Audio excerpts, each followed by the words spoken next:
the invisible epidemic that kills roughly 155 Americans a day.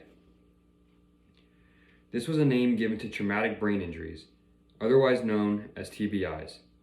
When I was growing up, every time I would go to the skate park, go snowboarding, or go dirt bike riding, my mom would say the same thing.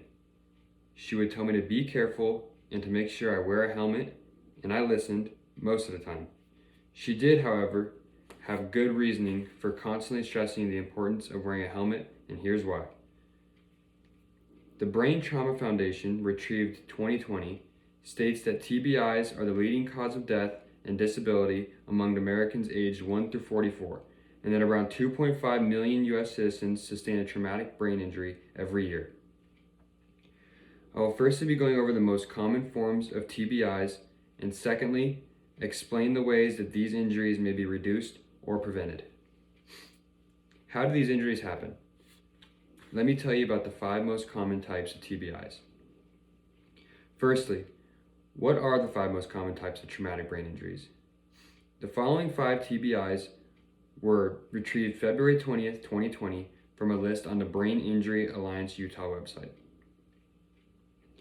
The first and most common type of TBI is a concussion, and is caused when the brain receives trauma from an impact or a sudden momentum or movement change. As reported by an article written by Paulina Dadaj on the Fox News website on February 26, 2020, there has recently been a growing number of people suffering head-related injuries due to a new challenge on the social media platform known as TikTok.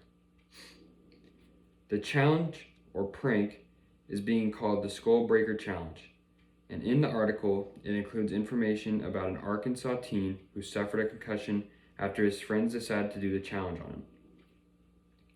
Returning to what was gathered from Brain Injury Alliance Utah, the second type of TBI is a contusion, which is a bruise on the brain that can be caused by a direct impact to the head.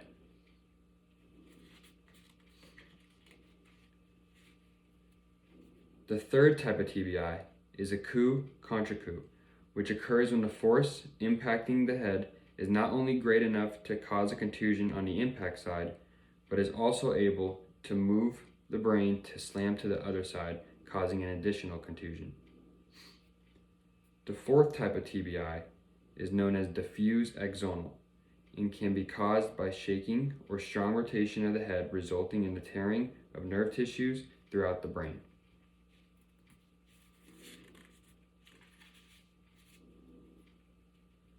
The fifth and final TBI is penetration, and is the result from the impact of a bullet, knife, or other sharp object that forces hair, skin, bones, and fragments from the object into the brain. Now that we know the different types of TBIs and what causes them, we can look into the multiple ways we can reduce them. What can we do in order to lessen or prevent traumatic brain injuries? The following methods for TBI prevention were retrieved February 20th, 2020 on the Shepherd Center website.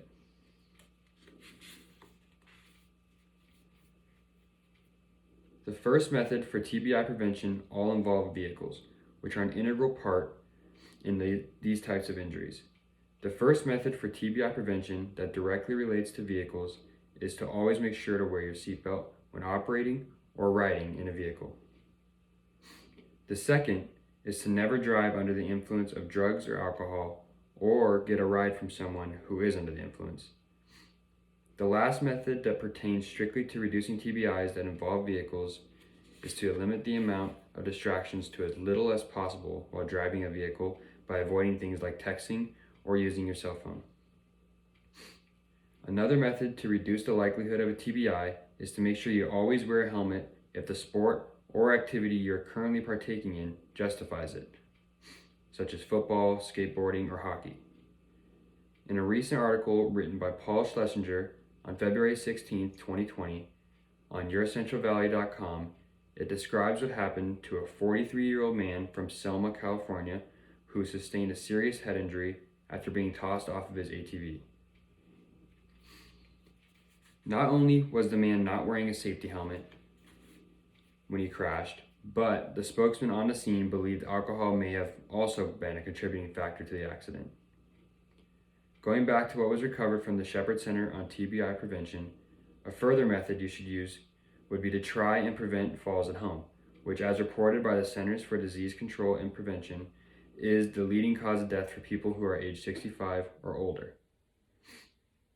This can be done by doing things such as installing handrails in troublesome areas, for example, the stairs and bathrooms, or even by simply improving the lighting throughout the house. The final method to lessen the amount of these injuries is to prevent head injuries in children, which can be done in a number of ways. You can do this by using safety gates to prevent access to dangerous areas, corner cushions to baby-proof furniture that could cause injury, or by using non-slip bath mats in bathtubs. In conclusion, we have gone over what the 5 most common forms of TBIs are and what causes them, as well as a number of ways these injuries can be prevented. Although traumatic brain injuries are a leading cause of death in the country, we have learned that a good portion of these TBIs are avoidable if we follow a few simple steps. Now that you know of these steps, ask yourself, have you or someone you know ever had some form of head injury that could have been prevented?